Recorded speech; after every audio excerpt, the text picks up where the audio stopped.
Hunger levels around the world are at a new high. A whopping 49 million people in as many as 43 countries are today facing emergency levels of hunger. The number of severely food insecure people has doubled in just 2 years, from 135 million pre-pandemic to 276 million as on date. More than 500,000 people are experiencing famine conditions, which is an increase of over 500% increase since 2016. Now, this seismic hunger crisis has been caused by a deadly combination of factors like conflict, climate change, the COVID pandemic, and not to forget the rising costs worldwide. The war in Ukraine has particularly drastically reduced global supply and triggered price rise increases, threatening to tip tens of millions of people over the edge into food insecurity, followed by malnutrition, mass hunger, and also famine, a crisis that could last for years. High rates of hunger have a devastating impact on individuals, families, and societies. Children may suffer the lifetime effects of stunting. Millions of women and children will become malnourished. Girls will be pulled from school and forced to work or get married. And families will embark on dangerous journeys across continents just to survive. So what can be done to avert this catastrophe? How can the world tackle the greatest food insecurity crisis of our time?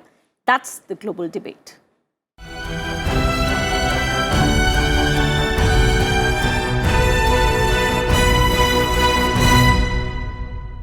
Hello and welcome to the program. I'm Tina Jha. It's an absolute pleasure today to welcome on the program experts from different parts of the world. I'm joined today by Mr. Bishow Parajuli, United Nations World Food Programme representative and also the country director to India. Also joined by Mr. David Laborde, Senior Research Fellow, International Food Policy Research Institute, and Professor Sumantra Ray, Director of Research in Food Security, Health and Society, School of Humanities and Social Sciences, the University of Cambridge. Thank you, gentlemen, for your time and welcome to Sansad TV. Mr. Parajuli, allow me to begin the program today with you. You know, when the pandemic struck, it came as the biggest humanitarian crisis for mankind ever since the Second World War. The manner in which the COVID pandemic wreaked havoc for economies worldwide, who would have thought that anything could get worse than this? But today we are in a situation where around 811 million people are going hungry overnight. Give us and our viewers a sense of how did we get to this dire situation? Thank you for inviting me to share some perspective here. Unfortunately, as you rightly put it earlier, three major factors: increasing level of conflict, wars, the climate change concern, and also the COVID, which hit us last 2.5 years, with implication on rising unemployment, price rise, and added to that is the Ukraine war. These have resulted in a massive rise in food insecurity and hunger. In fact, last October, the Secretary General convened a food systems summit, knowing that there has been such an increase in hunger and to see how that could be tackled. There were a number of innovative and suggestions brought in as a system to work together. But of course, war and conflict causes a devastation. And in fact, the World Food Programme faces every month added, $70-80 million per month due to the war in Ukraine for added cost of fuel and transportation. There is a scarcity in terms of supplies, and as you rightly put it, more countries and more people are facing increased hunger challenges, in the verge of starvation, 49 million people. And of course, this number is going to rise further if this problem is not solved. So important thing which is really needed is we must stop war and conflicts. And added to that is we must continue to work in improving food system, build a resilient and adaptive agriculture, sustainable agriculture, and have program and activities which takes care of the vulnerable population. Absolutely. Which India has. going forth, how can we do that? How the countries together can actually, turn the tide back is something that I'll come back to you and understand. But coming to you, Mr. Laborde, to understand how grave the situation is, particularly in the countries that were already vulnerable. Even before the pandemic, the situation was quite bad. And, the executive director of the World Food Programme gave us a sense of how dire, how grim the situation is. He said that, we are in a situation today where we are taking away food from the hungry to give it to those who are starving. Which are the regions, which are the vulnerable countries today that are facing the highest levels of food insecurity? So the most vulnerable countries today are in particular countries that were in conflict before this crisis.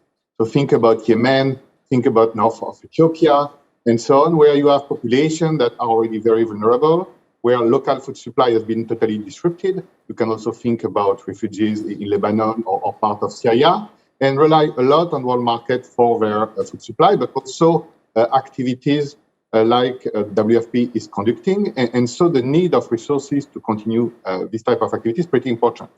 Then you have a second circle of countries that are today impacted by climate shock. So you have it in various parts of Africa, but also in other locations around the world. And here also, it's normal for this country when they face a drought at home or food at home to try to import more food to rebalance their needs and their supply. And right now, due to the crisis, the global markets are in a pretty bad shape, and that's a problem for them. And then you will have a large number of low and middle income countries for which the poor population spend a lot of money on food, but also on fuel. And currently, right now, they face major economic pressure. And that's where policy action is particularly important.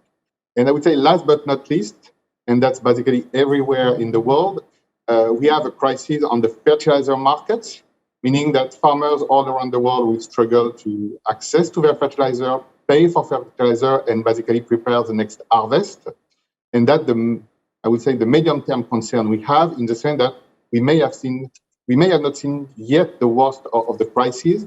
And I would say, in particular, for a market like rice, where basically more 3 billion people depend on rice for their daily food consumption. Prices have not increased yet, but what will be going on the fertilizer sectors can really change the situation in the next 6 months. And, already impacted by climate shocks, also the COVID pandemic, as Mr. Parajuli has already pointed out. But how do you see the recent Ukraine war impacting or exposing the gaps within the world food systems? And particularly because of which now we are seeing there are supply chain gaps also, there are rising food costs, and something of a scale that has never been seen before. So I will say that the good news to some extent is, even if the global food system has some weaknesses, actually it has been incredibly resilient.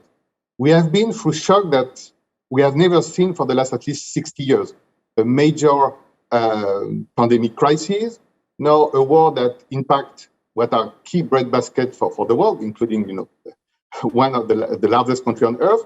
And we see this rising food insecurity, we see this rising famine, but just even 100 years ago, the situation will have been dramatic.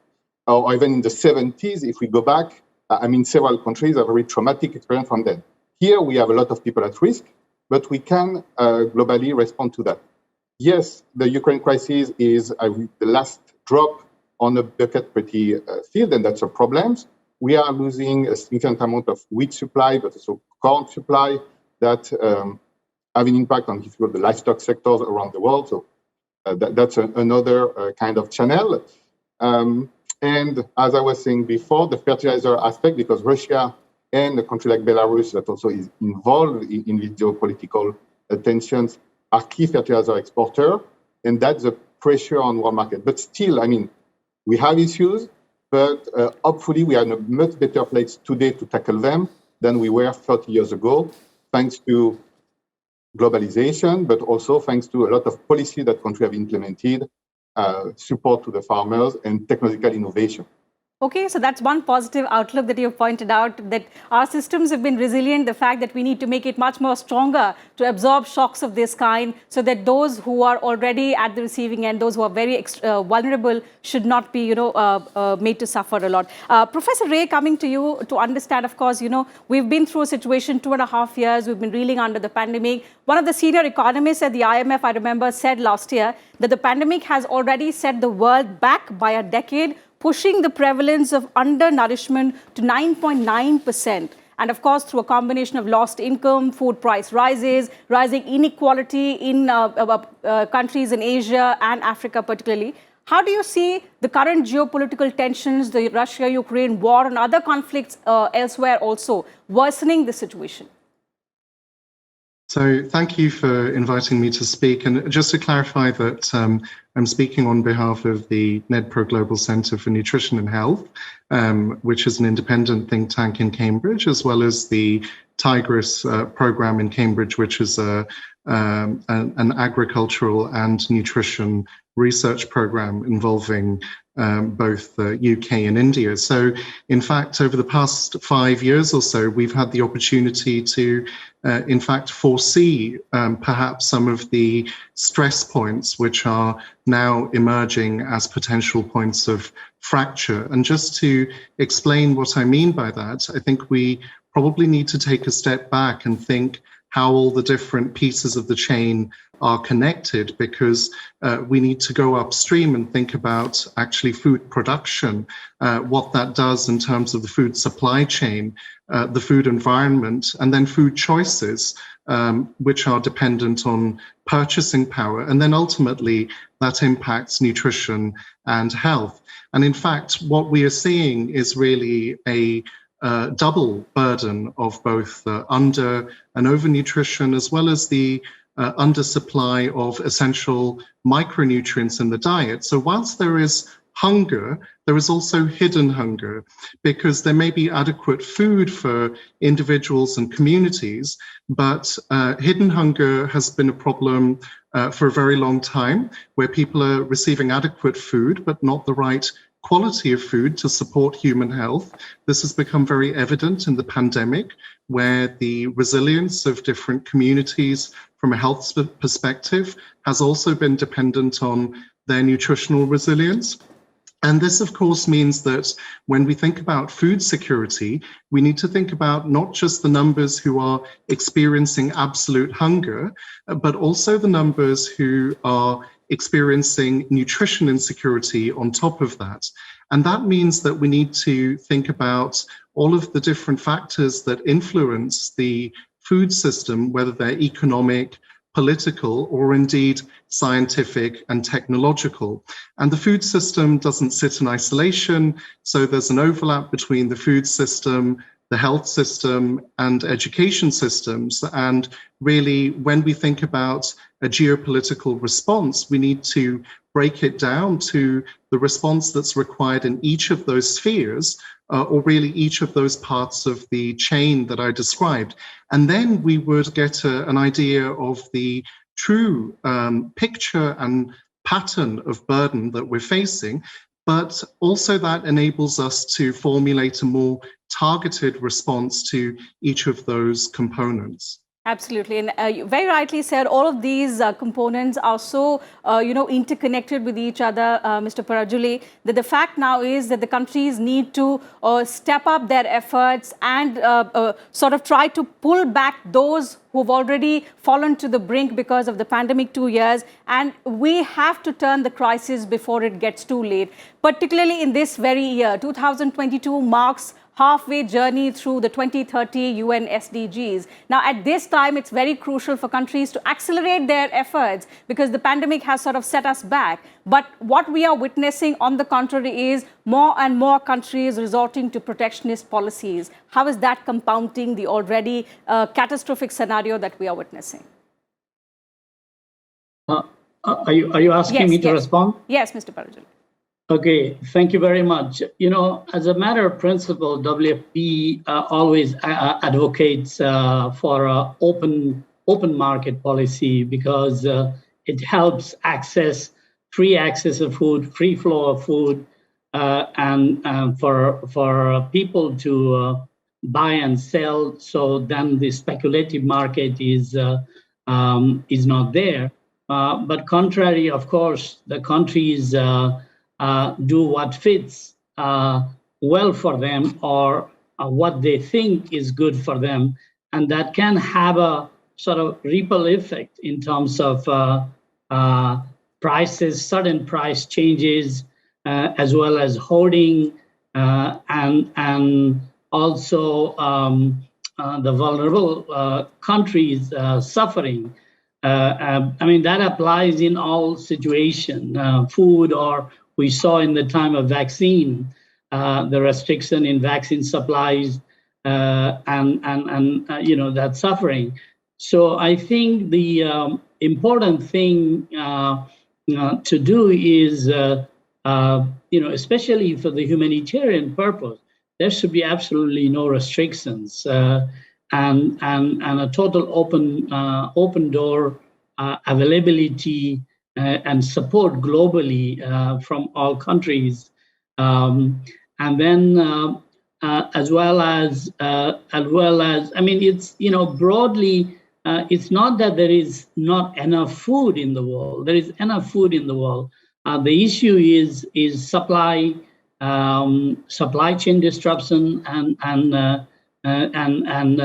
accessibility for the vulnerable population. Yes. Important thing for the countries is to bring that component of addressing the vulnerable population. Absolutely. Mr. Laborde, coming to you to understand, because there is no shortage of food. This has been reiterated by the United Nations, by several global bodies, by the World Food Programme as well. There is just the fear of prospects of food shortages in the future, which is now forcing countries to, take steps like protectionist policies, what we've discussed. But the fact of accessibility and disruptions to global supply chain are the two short-term challenges that the world needs to address to actually, get this crisis under control. At the World Economic Forum, where we saw leaders, global leaders congregate, was any such action plan discussed? Have the countries discussed how to get over this crisis in the short-term plan? Yes, I think that there are a lot of discussion. Now, what we really need is action. The good news is that both international financial institutions, some countries, in particular led by the G7 initiative, but I think also that will be supported by the G20, are trying to put in place some coordinated answers. The key challenge is, in order to face this crisis, it will cost money.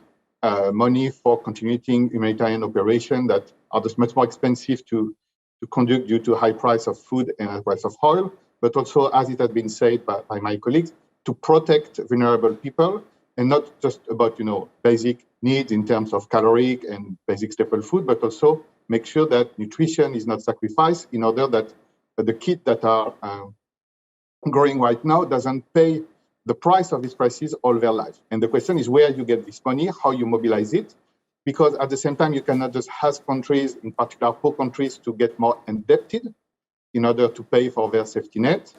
And we are going to see, I think, in the next few days and few weeks, if countries are ready really to put the resources in front of their statement.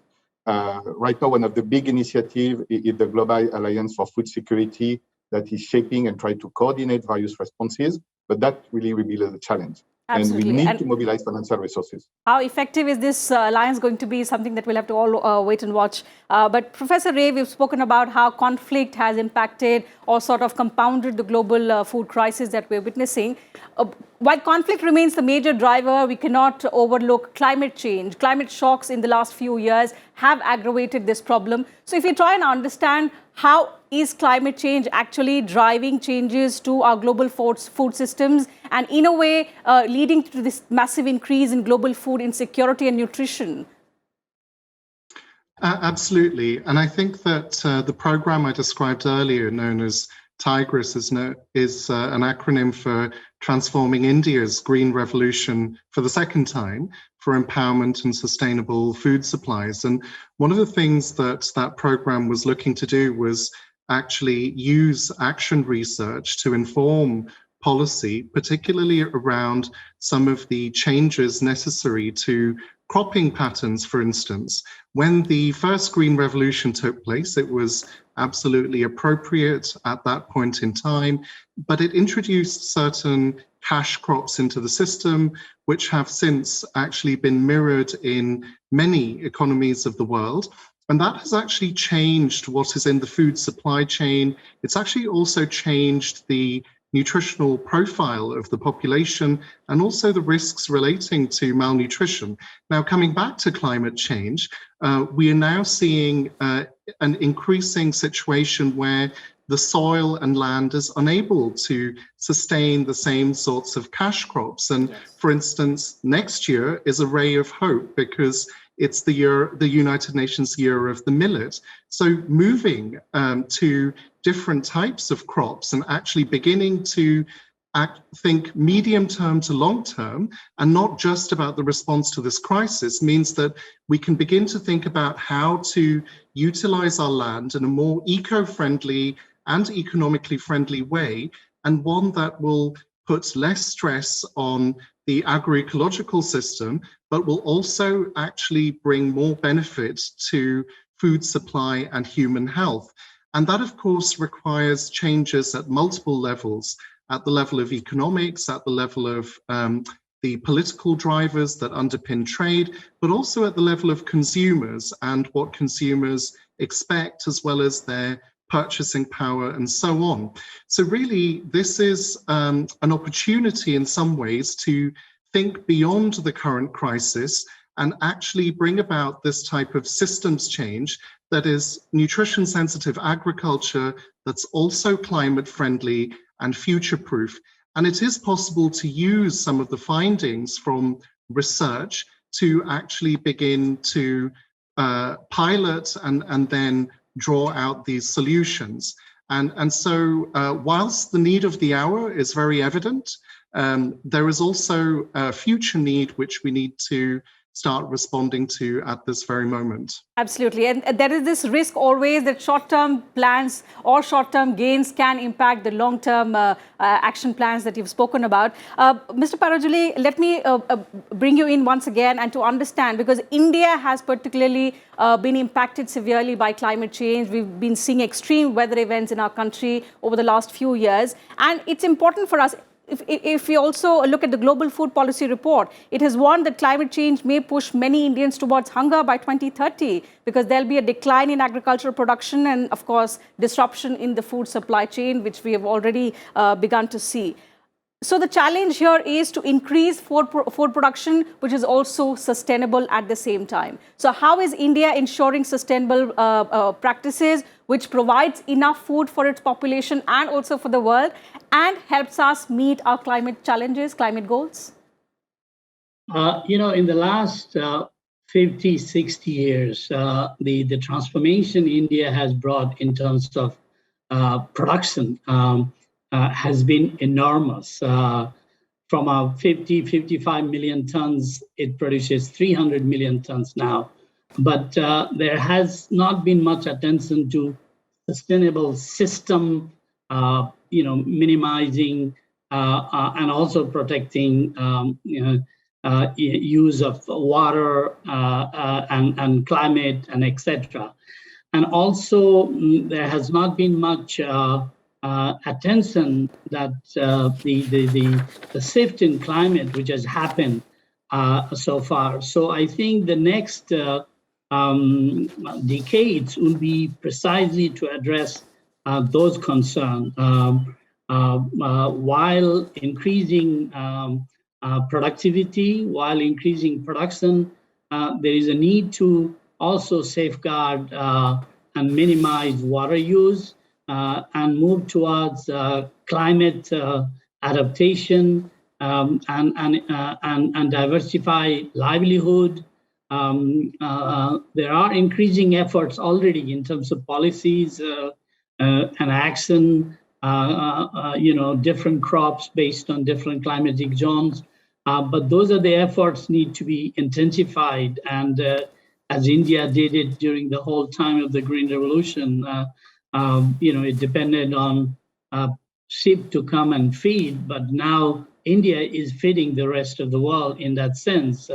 Already exported about 15, 20 million tons of wheat and etc. And it has its massive program like this Pradhan Mantri Garib Kalyan Yojana during the whole last 2.5 years has been giving every family, every individual 5 kilo of rice or wheat. I mean, that has been a massive support and lifeline to the people.